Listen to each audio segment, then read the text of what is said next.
Elle est où, monsieur Bertha? Pardon? Elle est où? Eh bien, dites-moi quoi et je vous répondrai. Votre solution pour relier de manière efficace la gare de Nîmes Centre à celle de Nîmes Pont du Gard, en janvier, vous étiez sur notre plateau. Et en guise de réponse à cette question, vous nous aviez dit qu'il fallait attendre quelques jours. On a attendu, on n'a jamais vu pointer le bout de son nez cette solution. Alors on en est où? C'est marrant parce que ce projet, justement, on le présentait encore la semaine dernière à une autre mairie qui, d'ailleurs, maintenant, manifestement, en voit l'intérêt. On l'a présenté récemment aussi à la mairie d'Alès, on l'a présenté... Donc ça avance. Vous avez présenté quoi? Non, je ne vais jamais me commettre à parler de choses techniques qui ne sont pas de mon ressort. Je pense que ce côté du politique qui doit avoir réponse à tout et dire tout, je pense simplement effectivement que ce qu'on nous a démontré, en tout cas les acteurs, eux, les professionnels, c'est qu'avec 2 quais et sans une 3e voie, on devrait trouver solution. C'est tout ce que je dirais. Quelle solution? Eh bien, vous leur demanderez parce que le dossier avance bien. Bon, c'est pas votre truc. On demandera à la mairie d'Alès. C'est pas mon truc, c'est une priorité. C'est une priorité parce que... Vous avez rencontré la mairie d'Alès, c'est ça? J'ai rencontré la mairie d'Alès, j'ai rencontré la mairie d'Arles, j'ai rencontré toutes les mairies. Mais vous leur avez apporté des solutions? On leur a fait... Les techniciens avec lesquels j'étais leur ont montré effectivement le schéma que je suis sûr, à un moment donné, ils viendront vous montrer. On a quand même l'impression que vous voulez... Non, je fais pas du teasing du tout là-dessus, mais effectivement, on est très loin de ces 13 millions d'euros qui en fait ne seraient 50 millions d'euros parce qu'il faudrait acheter le matériel derrière. Là, vous avez lu les articles d'Objectif Gare et notamment ce qu'a dit Jean-Luc Gibelin. Eh bien, je pense que peut-être que c'est un problème à ce niveau-là qu'il faudrait... Peut-être qu'il y a un sujet sur lequel vous serez plus loquace et précis. Parmi les thèmes qui vous sont chers, qui ont marqué votre mandat, il y a les maladies génétiques dont sont atteints 3 millions d'enfants. Et là aussi, dans une interview accordée à Abdel l'année dernière, vous émettiez le souhait que ces maladies soient prises en compte dans le cadre de la présidence de l'Union européenne d'Emmanuel Macron. Est-ce que c'est le cas ? Et c'est fait, oui tout à fait. Nous avons eu donc il y a maintenant un peu plus d'un mois ce qu'on appelle une conférence de haut niveau. C'est comme ça qu'on appelle les conférences qui associent les ministres, en l'occurrence les ministres de la Santé des pays européens, qui a eu lieu au ministère de la Santé français en présence de tous ces ministres. Donc le thème des maladies rares et des maladies génétiques est donc une priorité de la présidence française, mais sera aussi une priorité de la Tchéquie qui viendra par la suite et aussi de la Suède qui suivra. D'accord, alors qu'est-ce que ça va apporter à ces familles ça va apporter certainement pas mal de choses. Bon, d'abord, un grand plan européen, vous allez me dire un plan de plus, mais l'objectif, il est que si je considère 3 millions de patients en France, si je me déporte à l'échelle européenne, là on est à plus de 30 millions de patients. D'accord. Et notre difficulté des maladies rares, c'est qu'elles sont très multiples. Mais qu'est-ce qu'il faut concrètement? Il faut de l'argent, c'est des lignes de crédit? Le problème, c'est que si vous voulez intéresser à un moment donné un industriel pour les maladies rares, il lui faut un débouché pour son produit. Son produit, donc, avec le seul débouché français, était trop limité. Si vous avez par contre des patients européens à soigner, là, ils sont prêts à y aller. Donc, je prends un exemple concret que je tiens de la bouche du président France de Sanofi, qui a fait de l'avenir de Sanofi 3 thèmes. Un thème, effectivement, cancérologie, un thème immunologie, et le 3e thème sera bien celui des maladies rares. On parle de la crise sanitaire, Coralie? Oui, sur l'épidémie de la Covid-19, le ministre de la Santé vient de donner la possibilité aux plus de 60 ans de se faire injecter une 4e dose de vaccin. Vous en avez 61, est-ce que vous allez le faire? Alors, il n'a pas dit uniquement ça. Il me semble que ça a été complété pour le fait de savoir à quand remontait la dose précédente. Donc, 6 mois. C'est 6 mois. 6 mois après. Tout à fait. Et à condition aussi de ne pas avoir été covidé, puisque là, vous regagnez du temps. J'ai été covidé au mois de décembre. Vous avez même eu un Covid long? Non, je n'ai pas un Covid. Le Covid long, je l'ai encore un petit peu. Mais, donc, ça veut dire que moi, j'ai compté sur mes petites mains et je me suis dit qu'effectivement, au mois de mai, je passerai à la 4e dose. Le taux de contamination qui reste élevé, ce qui vous inquiète? Parce que c'est vrai qu'avec la campagne présidentielle, la crise en Ukraine, on ne parle plus du tout de l'épidémie. Bien sûr qu'il m'inquiète. J'ai jamais changé de propos sur ce plateau chaque fois que je suis venu vous voir. Ça reste haut. Il y a un mutant qui a été décrit à Shanghai il y a peu de temps. Il y a la semaine dernière, un nouveau mutant qui apparemment ne serait pas plus virulent que l'actuel. Je parle de BA2, de Omicron BA2, mais on est toujours à l'abri de rien. Vous étiez pour la levée des restrictions sanitaires? Moi, en tant que scientifique et biologiste, je pense que ça a été fait un peu trop rapidement. Donc Macron n'est pas si parfait. Mais par contre, la bonne nouvelle quand même, et je l'observe chaque fois que je vais à l'université, c'est que les jeunes, on garde le masque. Je suis assez étonné. Je trouve que beaucoup de gens gardent le masque et qu'on a gagné sur cette prise de conscience. Au-delà des vaccins, où est-ce que l'on en est au niveau des traitements contre la Covid ? L'an dernier, dans cette même interview que vous aviez accordée à Abdel, vous avez grand espoir de les voir mis sur le marché en 2022. Alors on a des antiviraux qui ont été mis sur le marché, qui sont effectivement peu utilisés parce qu'ils sont utilisés uniquement chez des gens fragilisés. Les mises sur le marché sont très récentes. Je crois qu'il y en a qui s'appelle Pavlolix ou quelque chose comme ça, qui doit être encore issu de la maison Pfizer si ma mémoire est bonne. C'est de la prévention ou c'est un traitement C'est un traitement qu'on va donner très rapidement en cas d'infection. Donc les traitements pour éviter arrivent. Les formes graves. Pour éviter les formes graves.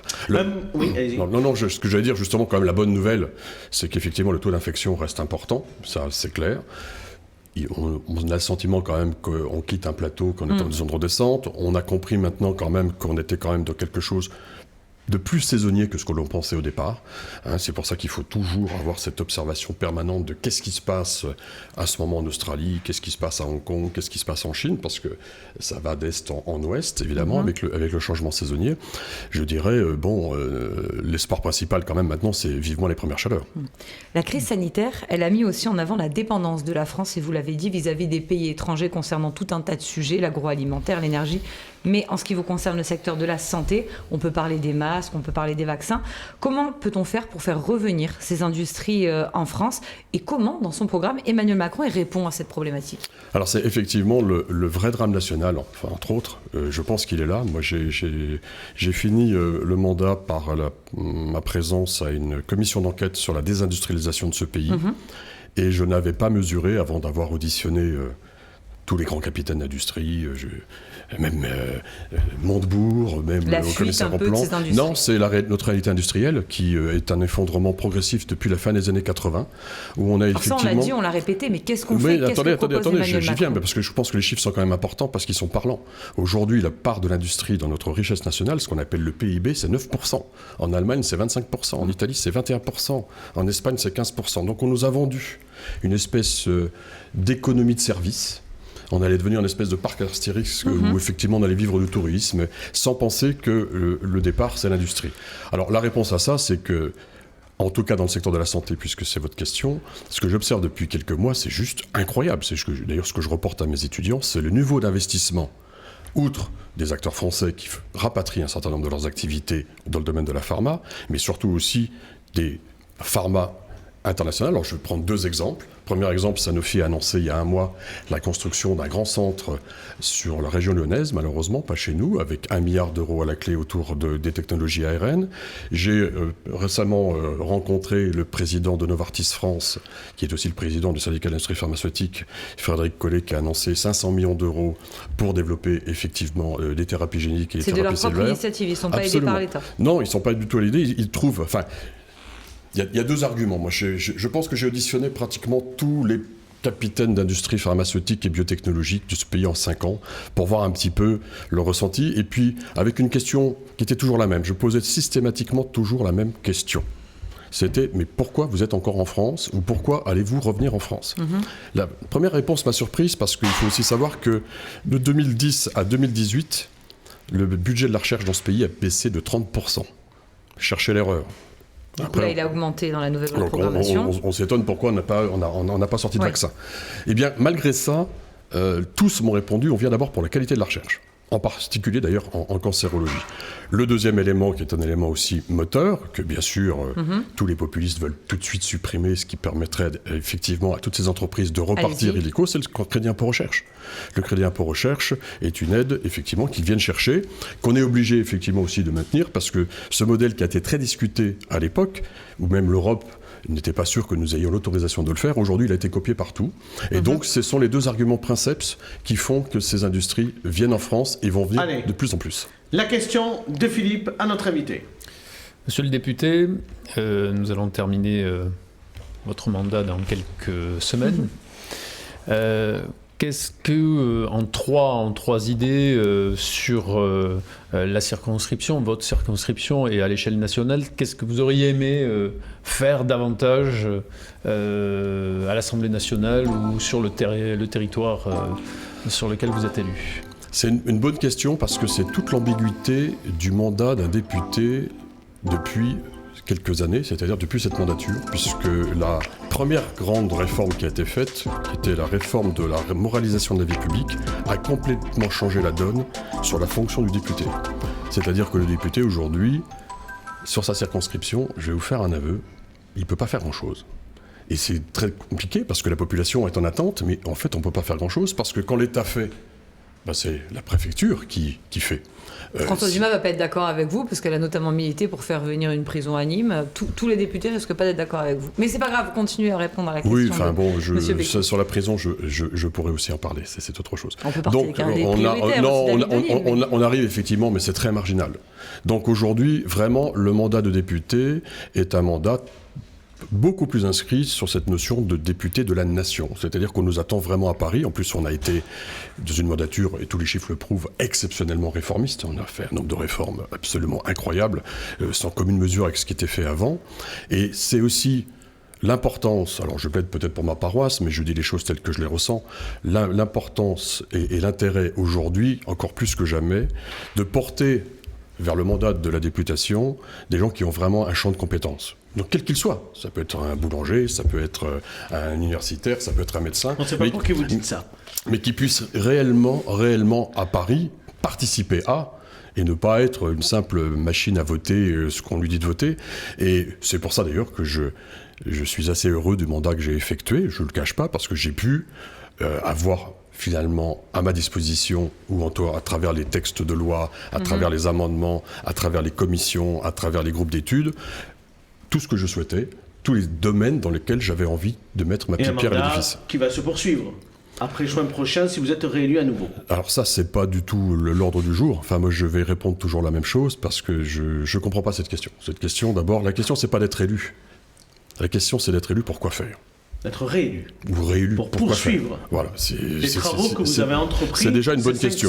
Qu'est-ce que je vais faire de plus? C'est la question que je vous ai posée. Qu'est-ce que je vais faire de plus si j'étais réélu dans les 5 ans? Donc c'est une question, c'est une réflexion. Une des thématiques qui était intéressante, c'est la dépendance vis-à-vis des pays étrangers dans le monde médical. Mais enfin, vous faites beaucoup de langue de bois quand même sur cette question. Non, absolument pas. Il y a quelques mois, vous avez dit que votre décision est prise, mais que vous ne pouvez pas le dire maintenant parce qu'Emmanuel Macron n'était pas candidat. Maintenant, il s'est déclaré candidat, vous ne voulez pas le dire. Je n'ai jamais changé. De toute façon, après, sur le plan rhétorique, continuons, allons-y. Il y a des procédures, il me semble, de nomination. Est-ce que vous en avez envie? Ça dépend de ce qu'on me proposera. Vous voulez être ministre? J'écarte rien.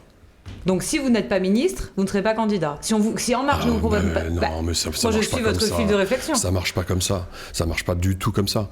La question, c'est qu'est-ce que je pourrais faire de plus? Donc aujourd'hui, je discute avec qui? Je discute avec les associations des maladies rares. Et ces 380 associations, c'est du boulot. Vous voulez des gages de la majorité présidentielle?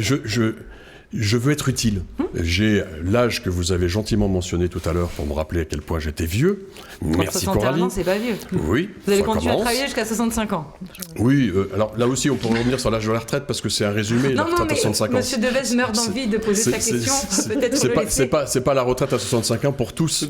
Il faudrait quand même bien être clair là-dessus. D'accord. Allez, Julien, votre question à notre invité pour terminer. C'est vous qui terminez cette interview. Une fois n'est pas coutume. Je ne peux pas faire redescendre ce momentum, là, c'est pas possible, on est trop dans le suspense. Mais en même temps, si je pose ma question sur la proportionnelle, je crois que vous aurez compris que M. Bertha, au-delà d'être partisan de M. Bayrou, est aussi clairement, je pense, favorable à la proportionnelle intégrale. Alors moi, je suis favorable à tout ce qui pourra contribuer.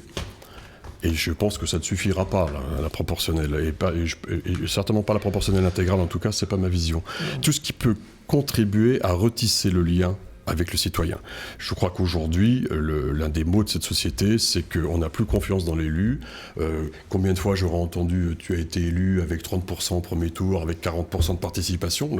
C'est une façon d'ailleurs d'expliquer aux gens, si vous ne voulez pas qu'il en soit ainsi, allez voter. Mais alors du coup... Allez voter.